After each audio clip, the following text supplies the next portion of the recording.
I'm seeing a lot of people speak nowadays of, energies, especially of sexual energy, because, well, it is kind of the most controversial in a certain way.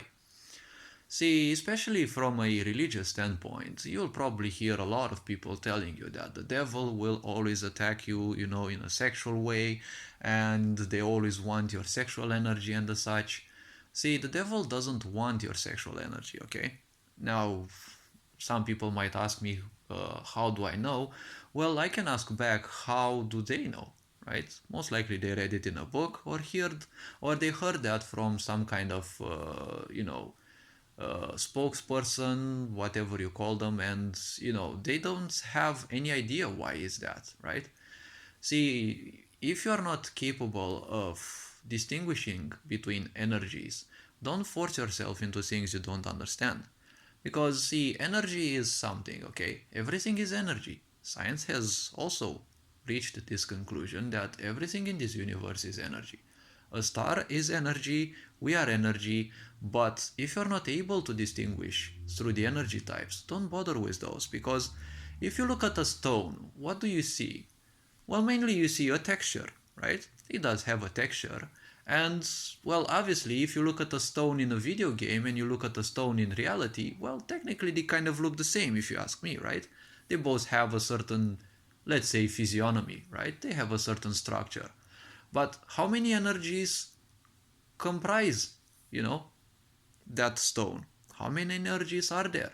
Well, you can say one energy because basically you see one stone, or you can say there are 600 energies in there. There can be, you know, an immense number of energies, and obviously there is an immense number of energies.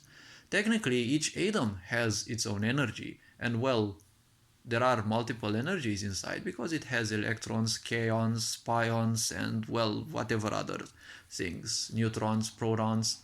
So don't focus yourself on that, okay?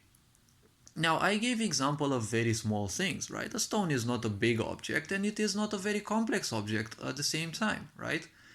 When it comes to the physical body, it is a highly complex aspect, and let's not forget it also has an awareness, right? A certain level of awareness, obviously, but that is a certain set of energies, right? Your impulses are also energies that belong to multiple generations, hundreds and even thousands of generations before you, right? You've got evolutionary karma, you've got all sorts of karmas, right? And well, the more recent generations obviously have a greater impact, but still, impulses, they're also energies. See, the reason why they say you're being attacked on a sexual way and why this sick society also uses so-called sexual energy is because it is a impulse, right? It is a basic impulse. And that is why it may be extremely hard for some people to cope with because you're not dealing with your own impulses, right? For sexuality. You're dealing with being deprived of attention, which is the greatest culprit, right? This leads to all the problems that there are in the world.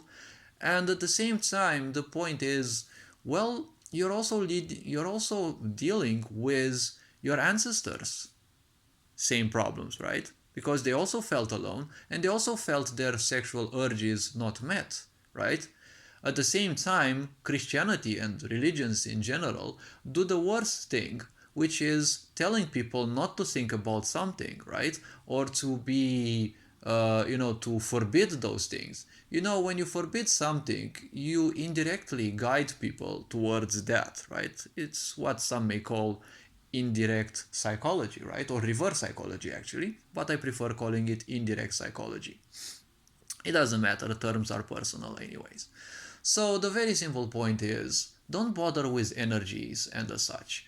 You'll see a lot of people preaching here and there that the devil will always use your sexual energy against you. They can't use your energy against you. You are the one using it against you, okay? And at the same time, that's the power of manipulation. That's the object of manipulation, to have someone use their energies against themselves, okay? You're not using their energies against them, right? You're just convincing them or making use of bad convincings, right, of theirs, so that they act against themselves, right? Use their convictions against them. But don't bother with typing, types of energy and such. The mind is obsessed with classification, yes. But as a human, you must be above the mind because the mind is just like a tool, right? But a lot of people simply feel so worthless and don't have any control over their life.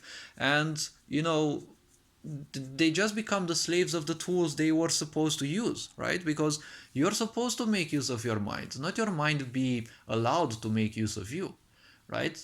If you're alone, obviously, if you can't stay still for 5 seconds, well, the problem is you'll always be seeking something. So the problem is you'll always overthink. When you overthink, you open yourself to all the possibilities because the more you feed your mind with ideas, right? Well, the more options you give it to simply screw around with you. Because the mind creates, but whatever creates also destroys, right? Because everything that is created, sooner or later it comes to an end. The mind, if you invest emotionally too much into it, the mind will perceive it as a desire, right? And the mind will also seek to fulfill it. Unfulfilled desires will also be purged. And well, you will be having dreams about that because that's how the mind, purges some of the desires that were not met. And once you dream, dreams unfortunately for the ignorant people look so realistic that you might feel that they are some let's call them signs from the gods or whatever, which is again dangerous, right? So don't focus yourself on classifying that which you don't know.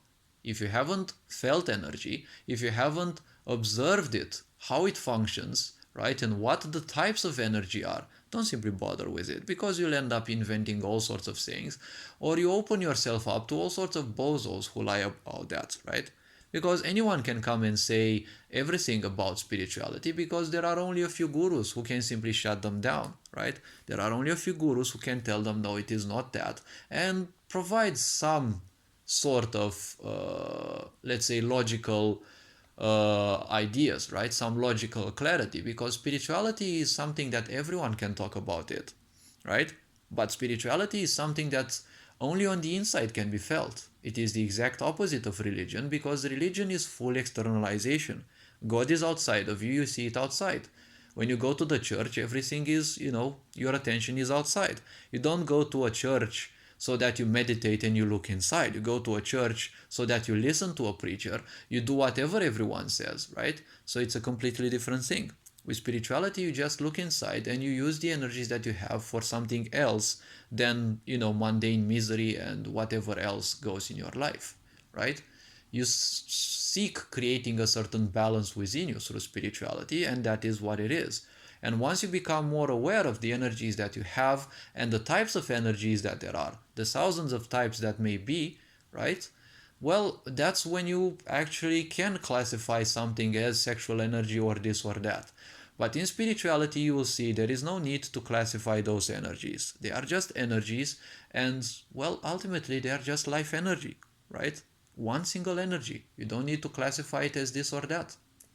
This being said, hopefully this video raised a bit of awareness. You are appreciated, take care, and well, this being said, hopefully I'll meet you in the next video. Take care, enjoy life. Ferencan Board signing out.